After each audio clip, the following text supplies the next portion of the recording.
I was a secret agent who infiltrated North Korea. I barely escaped with my life.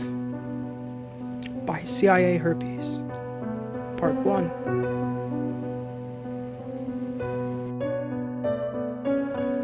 A man in dark sunglasses, wearing an expensive black suit and carrying a fine Italian suitcase, strode purposefully towards me. I could smell the Givenchy cologne radiating off of him before he reached me. The sun shone directly in my eyes as I stared at him, wondering where this would lead. "Hello, soldier," he said, shaking my hand with an iron grip. I saw his freshly cut hair and the slight bulge under his shoulder where he kept his pistol. The thought came rushing into my head. On Biden. Looks like I fed. "Good afternoon, sir," I said, saluting him briskly. He swatted away the gesture. "You don't need to do that," he said. "In fact, you may be done saluting and polishing boots forever, soldier. I have a potential job offer for you, if we could speak in private." "What's your name?" I asked. "Agent Streicher," he said. "And I already know yours, Sergeant Toads." I looked into his mirrored shades, wondering what hid behind them. "I have a job for you, a real great career. You could be done with the Marines today if you wanted." He looked over to the administrative building, the clear glass doors opening and closing as people came and went. He looked back at me, putting his hand on my shoulder in a fatherly way. "So will you listen?" "Yes, sir," I said. And we walked into the administrative building, the blast of cold air conditioning, feeling like a drink of water after wandering around the desert all day. He found a small, unoccupied office marked conference room and motioned me inside, closing the door behind us. I sat down on the small, poorly padded chair on one side of the wooden desk, and he took the large leather one across from me. From my vantage point, I could still see outside. Marines passed back and forth on their way to whatever duties they needed to carry out. In support, personnel came and went from the admin building and medical ward across the street. They reminded me of ants, constantly rushing forwards for the good of the hive. From far away, the lines of soldiers even looked like ants. "So," Agent Streicher began slowly, "Sergeant Jitao Toads, we finally meet." He said my name slowly, as if tasting its syllables, pondering what it could mean. "You certainly are an adept soldier. You graduated in the top 5% of your class from boot camp, and your IQ test shows you are in the top 1% of the American population. You have a bachelor's degree from UConn and also graduated at the top of your class there. Moreover, you have joint South Korean and American citizenship." I nodded at this, unsurprised. This was a man who did his research. "You speak fluent Korean?" "Yes," I said, nodding. "I speak Korean and English. I grew up with both of them." "Great," he said, clapping his hands together excitedly. "You are exactly what we need. I'm recruiting from the CIA, and we need someone experienced and competent, someone who speaks the language and understands the culture. Would this mission fit you, soldier?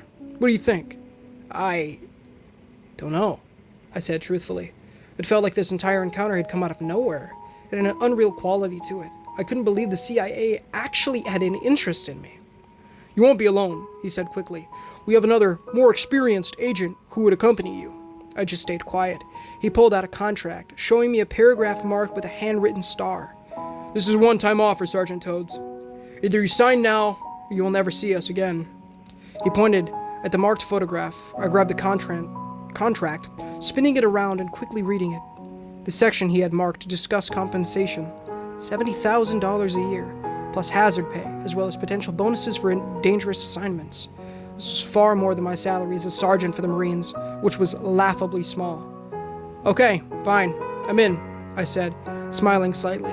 I shakily rose from my seat and he did the same, extending his hand. We shook, and suddenly the future seemed bright, exciting, even limitless.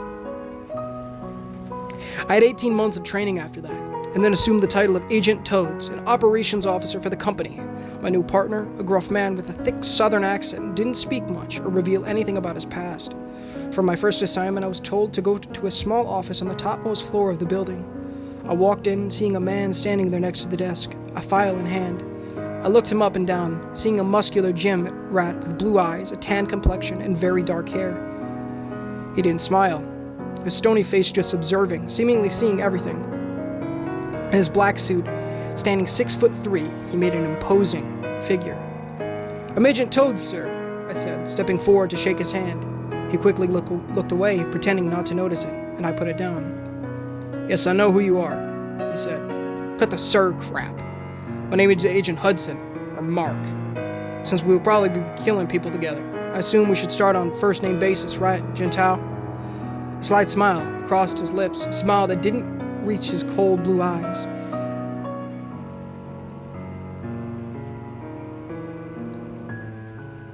He had the eyes of an executioner. A shiver ran down my spine, and I felt suddenly glad that this man was on my side. This is our first assignment. Should be easy for a young hotshot like you. He pushed the folder into my chest, hard. I grabbed it, and he started walking out of the room. Where do we meet? I asked. He didn't even turn his head. 6 a.m. Car will be sent to your apartment. After that, maybe we'll meet in hell. I don't know. He laughed at his own joke, slamming the door behind him. I pulled the rolling chair back from the desk, putting the folder down. First, I went to the break room and made myself a cup of green tea using lots of gyokuro leaves from Japan. Carrying the cup back to the office room, the fragrant steam rising from the cup, I thought of all the possibilities in that folder. It could be a mission to go to the rainforests of Central America, the jungles of Cambodia, or the vast forests of Siberia. I opened to the first page, my heart beating fast in my chest. I read through the preliminary report quickly, feeling a sense of disappointment. We're to go to the Democratic People's Republic of Korea, more commonly called North Korea. The orders said Mark and I would travel to a biological and chemical weapons facility near the Chinese border, found out as much information as we could, and travel back to the rendezvous point. It was fairly short on details from there, and I figured I'd find out more when the time came. I went back home, eating a big meal and getting some sleep, setting my alarm early so I could shower and shave before the CIA car whisked me away, bringing me to a new and exciting places. I dreamed that night of endless tundras and open oceans and forests filled with wonder. The car showed up exactly at 6 a.m. I saw Agent Hudson sitting in the passenger seat. An older man, probably in his 60s, sat behind the wheel. I had never seen him before. I got in the back seat. The smell of cologne and air freshener filled the car. A pleasant combination, like vanilla and flowers. I looked at the older man in the rearview mirror. He smiled at me, his dark eyes meeting mine. He stared at me for a long moment. Agent Stratcher recruited you, huh? He asked, more of a statement than a question. I nodded. He's a good man, Stratcher. He recruited me too, all those years ago. My name's Al, by the way. I'm semi-retired, but I still drive for the company, he said, using the informal name for the CIA. A lot of people who worked for it simply call it the company or the agency, assuming everyone would know exactly what agency they meant. Nice to meet you, Al, I said, feeling tired. I had taken a caffeine pill and some ginseng supplements just before I left, but the combination hadn't kicked in yet. I looked up at Mark, who stared out the passenger's side window, not speaking. Is this your first time in the DPRK? Al asked. I nodded. Boy, some crazy crap goes down in that country. My dad was in the Korean War. Have you ever heard of the Guishin? I had heard that term, but I didn't really know anything about it. No, I grew up in the USA. I speak Korean. My family taught it to me, but I don't really know the urban legends, I said. His eyes narrowed as he drove down the highway towards the military airport. This is no urban legend, he said cryptically. The Guishin is real. My dad actually saw one when he was on guard duty. He said he was alone in the watchtower. Their company had taken heavy losses. Usually they had 2 people on guard duty, but until reinforcements arrived, he had to do it alone. He mostly just chain-smoked cigarettes and drank coffee, he said. Nothing ever really happened. Then one night, something finally did, and it wasn't North Korea behind it. He said he saw women walking out of the trees, each of them in a white funeral gown. They had stringy black hair covering their faces, and he couldn't see their eyes. He didn't even know how they saw to move forward. Their hair went all the way down past their chest, and they seemed, well, strange, inhuman even. He called out broken Korean, telling them this was a military outpost and they needed to turn around immediately. They just kept walking, going faster and faster now. Their movements jerky and unnatural. He knew something was wrong and he called for backup, turned off the safety on his gun and started to aim. Called out again, telling them that he would be forced to fire if they didn't stop immediately. They started running towards the guard tower then, a dozen of them, and as they ran, the wind blew the hair back from their faces. He saw that they had skulls beneath grinning. Bloody skulls with pieces of rotted flesh still hanging off. They were barefoot, and he saw the bones in their feet from where the skin and muscle had worn away. It was eerie. How they jerked and limped at such superhuman speeds, he said. He opened fire, but they had reached the ladder of the guard tower. He shot a few, but they kept coming, twisting their bodies unnaturally, dark blood staining their white gowns, a black color. He could see straight through some of them where the bullets had torn through their arms or legs, but they seemed to feel no pain. He started to pray, and he saw rotted pale hands reaching up from the ladder to the guard tower. Without thinking, he jumped. A fairly long fall, he said, but he rolled and only ended up breaking 3 fingers in his arm and spraining his ankle. At immense pain, he tried to run as fast as he could, and then the reinforcements arrived. By the time they got to the tower, he found only trails of dark, clotted blood and some stringy black hair still on the deck where my father had been. He stopped talking, taking the exit to the airport. Silence in the car seemed deafening. He pulled up to the gate, showing his identification. The security guard let the gate rise and radioed something from his post. Soon we were pulling up to the jet, and Al was waving goodbye to Agent Hudson and me. "Good luck, new blood," he said to me. "And remember, my story wasn't some campfire bullcrap. There actually are things in these woods and in that country that aren't normal. And with all their biological and chemical weapons research, it may be much, much worse now." With that, he put his window up, turning the car around and driving away, a blur of black, trim, and squealing tires shining under the hot summer sun. On the flight over to China, Agent Hudson and I discussed the plan. We'd sneak in through the relatively porous Chinese-North Korean border at the exact time when the guards were being changed. We had about a 5-minute window where the departing guards would brief the arriving guard in the station watch tower before coming back out. Moreover, we would be armed with various weapons. In addition to the Glock 30 I always carried in my shoulder holster under my suit, on the plane we had 2 Heckler and Koch HK 416 rifles equipped with both fully automatic and semi-automatic switches. We had pre-filled magazines with dum-dums, special bullets that would expand on impact and create catastrophic tissue injuries in any enemies we encountered. In addition, we had grenades, lots of rounds, blue M67s that would fragment and explode across an area 40 feet wide. And we had 2 very small guns with special needles filled with endorphin, a quick-acting opioid usually used to sedate elephants or large mammals that would instantly put down any normal human. We also had opioid antagonists so that the person wouldn't stop breathing after receiving an endorphin. If we found any North Korean scientists or high-ranking officials and we thought we could take them out alive, we were supposed to try using the tranquilizer gun, though this was a secondary priority. If we could get them close to the border, then a few auxiliary agents would be in place to grab the hostage from us. The North Korean border could be killed. The North Korean border guard could be killed if the hostage was deemed valuable enough. This was all off the books, and if we were captured and tortured, the U.S. would immediately deny any involvement or knowledge and say we were lone wolves or mercenaries. Before we knew it, we were landing in China, in an airfield surrounded by lush trees. A Chinese driver who didn't speak a lick of English was there, waiting. He took off quickly. I looked back at the sleek metal jet, wondering if I would see it again. He dropped us off, seemingly in the middle of nowhere. We were on a deserted dirt road with deep potholes and large stones scattered all over. Next to us, a thick, dark green forest loomed, rising up into the mountains that stood like watching giants overhead. I knew somewhere in that mountain range, the border between China and North Korea stood, and then our mission and the killing would begin. Though this happened 2 months ago, I still remember the eerie sensation that crawled over me then, as if my intuition knew of the horrors I would encounter that day. We had changed into camouflaged suits before leaving the plane. The patches on the cloth, shades of black, green, and dark green, were designed to match the flora in this region. Without hesitation, Agent Hudson began to tramp off in the woods, leaving the dirt trail behind. We didn't talk on the walk. He checked an electronic compass in his pocket, seemingly adept at reading the bizarre, constantly changing numbers on the screen. He would occasionally stop behind a tree, pull out the electronic compass, then slightly change paths again. Soon I saw a small clearing with a watchtower up ahead.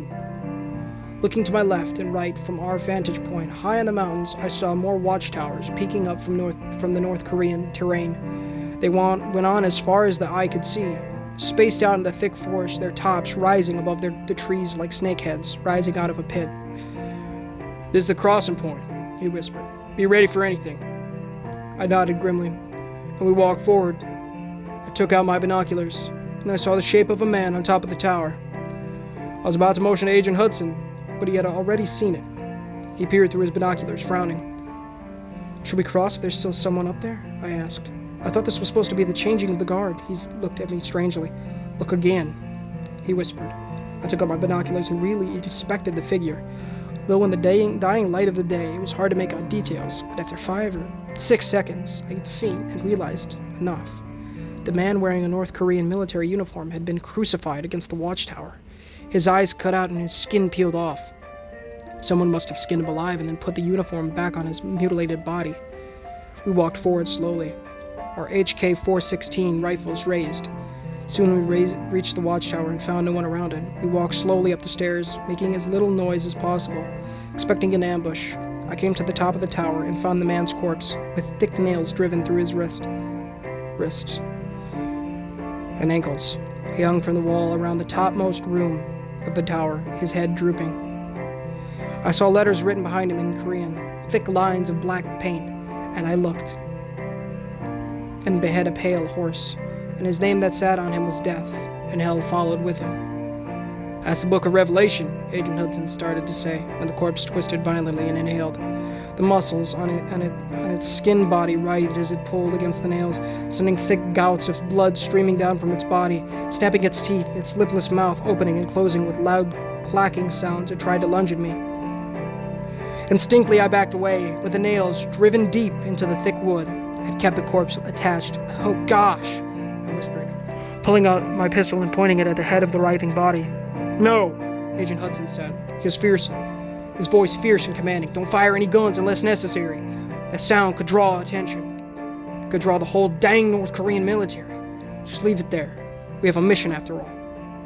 My head seemed to clear, and I put the pistol away. We walked back into the tower and started descending the stairs, the corpse still gnashing and snapping its teeth in the air as we left.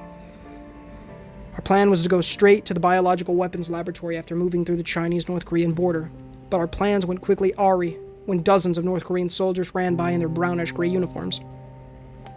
We were coming out of the watchtower, and thankfully, we were far higher up in the mountains than the soldiers winding their way up the dirt road below. They only had one car, and the rest tried to run next to it. The car billowed out black smoke and gave the entire surrounding area a smell of burning sulfur. All the soldiers I could see were extremely thin with sunken eyes and prominent cheekbones. They looked like they hadn't seen a good meal in years, and since this was North Korea, they probably hadn't. But they still were armed and far outnumbered us. We were supposed to use stealth to complete the mission, not raw force. North Korean informant had given us the code to enter the biological weapons facility, and we would be entering at the slowest time of the day, when the fewest staff members were present. We would still have to kill any guards we encountered, however. Change of plans, Agent Hudson said, pointing to a deer trail that wound in the opposite direction of the approaching North Korean troops. There's a small border town nearby, where we can hide temporarily until the military clears off the road. There's no other way? I asked. He shrugged. Not that I know of, he said. Our planned route follows that road. We could lay low for a couple hours, then come back and check out the area. Try not to be seen by any civilians, though. They're all spies for the regime.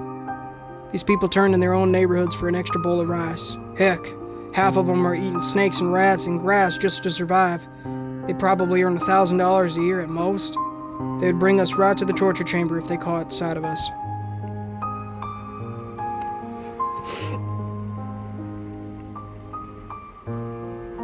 Yeah, I figured, I said. So we're just not going to talk about what we saw back there? Agent Hudson stopped suddenly, giving me a severe look. His blue eyes looked me up and down coldly. Okay, then talk about it, he said. This statement caught me off guard. I didn't know how to respond to it. Well, I mean, you have more experience than me. I was wondering what you thought, I said. The trees around us rustled in the slight mountain breeze, the air smelling sweet and clean. I looked past Agent Hudson and could see for dozens of miles into the North Korean countryside.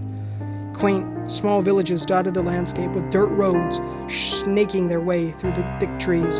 Far off in the distance, from the direction of the watchtower, we heard yelling, and from a different direction, dogs started barking.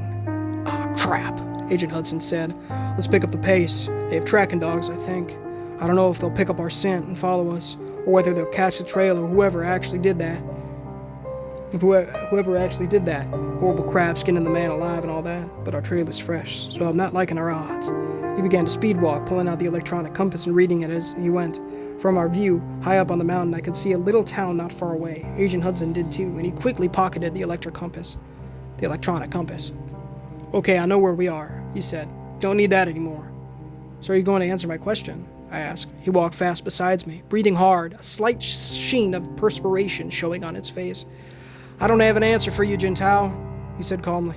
Do you think I know every strange and unusual we'll encounter just because I've been in this job a few years? But no, I don't know what's going on. I've never seen anything like that before, and I hope, for both our sakes, that we never see it again. What do you think about what Hal said?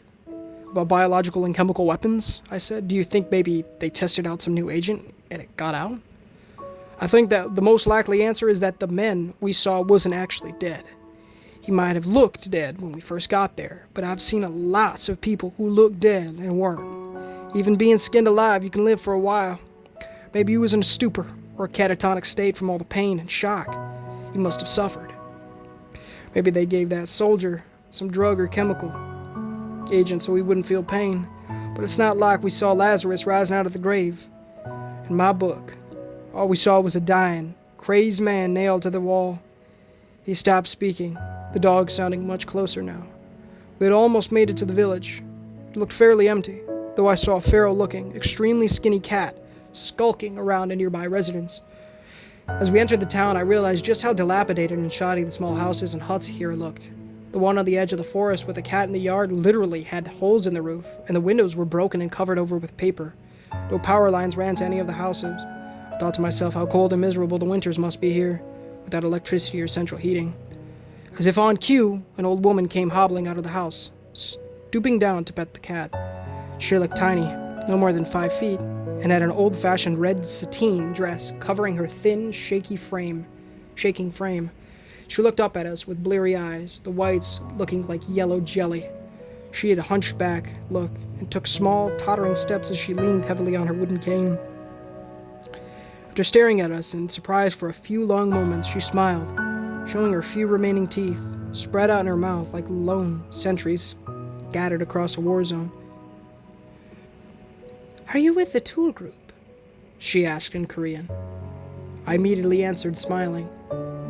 Yes, we got separated, I'm afraid, I said. She gave me a suspicious look, then she motioned for me to come inside the house. Well, come in, she said. It'll get you food and water. Maybe we can find a way to get you back to your group.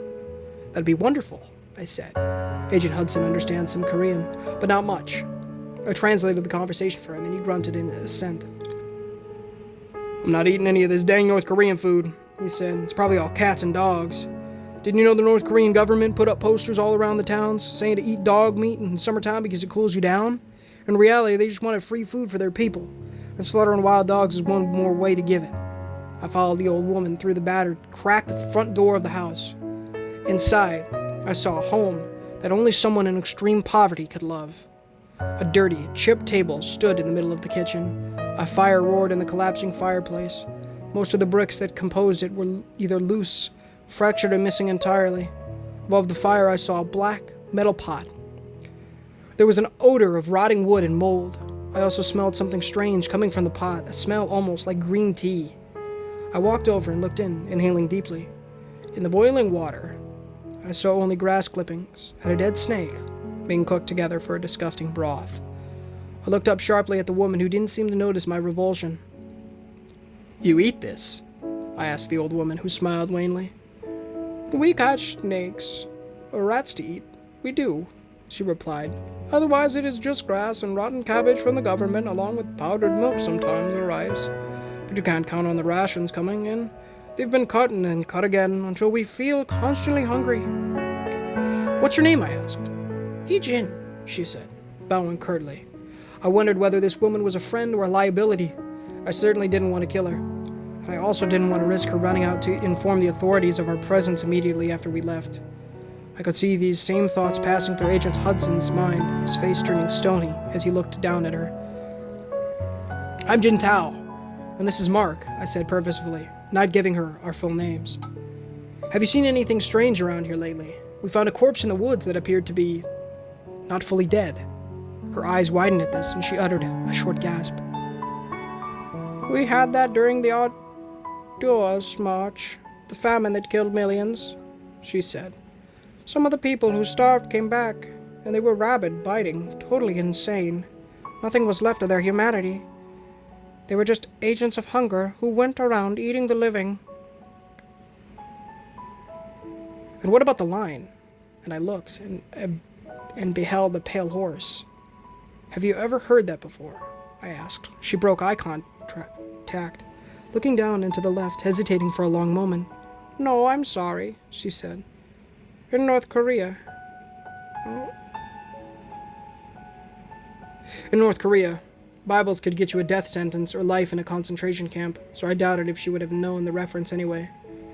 But something in her demeanor suggested that she knew more than she had said. I wondered if this was just paranoia from the stressful situation, or whether I was actually seeing it. As I relayed the conversation to Agent Hudson in full, I heard dogs barking outside and men calling orders. The heavy thud of many booted feet echoed from the dirt road through the village, and it seemed to be growing nearer by the second. Before I knew what was happening, I saw Agent Hudson take out his tranquilizer gun and shoot a dart into her stomach. She looked down, confused, then frowned. It was seconds she began to waver on her feet. "Oh," she said, falling. Agent Hudson scooped her up in his arms as the knocks came from the front door, loud and insistent. Soldiers yelled in North Korean, stating that enemy agents had infiltrated the area and a search was underway. Agent Hudson ran to the bedroom, throwing the woman down on the threadbare mattress. I heard crashing from the front and back of the house, and heavy boots began to thud on the wooden floors. Without thinking, Agent Hudson and I took refuge in a closet in the bedroom, shutting the door quietly behind us, then leaving a slit to see outside. We waited for the men to come in and discover us with guns drawn and take us to the torture chamber. Hey guys, and thank you so much for enjoying and watching. Hopefully you enjoyed watching tonight's narration and story. If you did enjoy, please feel free to, of course, leave a like. It gets the gospel to those who need to hear it. As well as subscribe. We'll try to 1,000 subs by the end of the year. As well as, guys, we have a Discord. I haven't talked about it since we've started doing these, but we have a Discord link in the description, of course. And go check out the awesome author of this amazing story, CIA Herpes. Yeah, the story is very, very good. And I hope you guys enjoy that. Also, we got some kittens today. 3 beautiful little kittens. Sergeant Pepper, Rocky, Raccoon, and Penny Lane are their names from the shelter or whatever. We came up with some other ones, but I don't know if we'll use those. But so expect to hear stuff and probably see them in videos or something at some point. They're very, very cute. But yeah, thanks for tuning into tonight's story, guys, and I'll see you in tomorrow for another one. But anyways, of course, repent of your sins and trust in the good Lord Jesus Christ. Read the $1 million question in the description. And this is Ninja Gamer, signing off.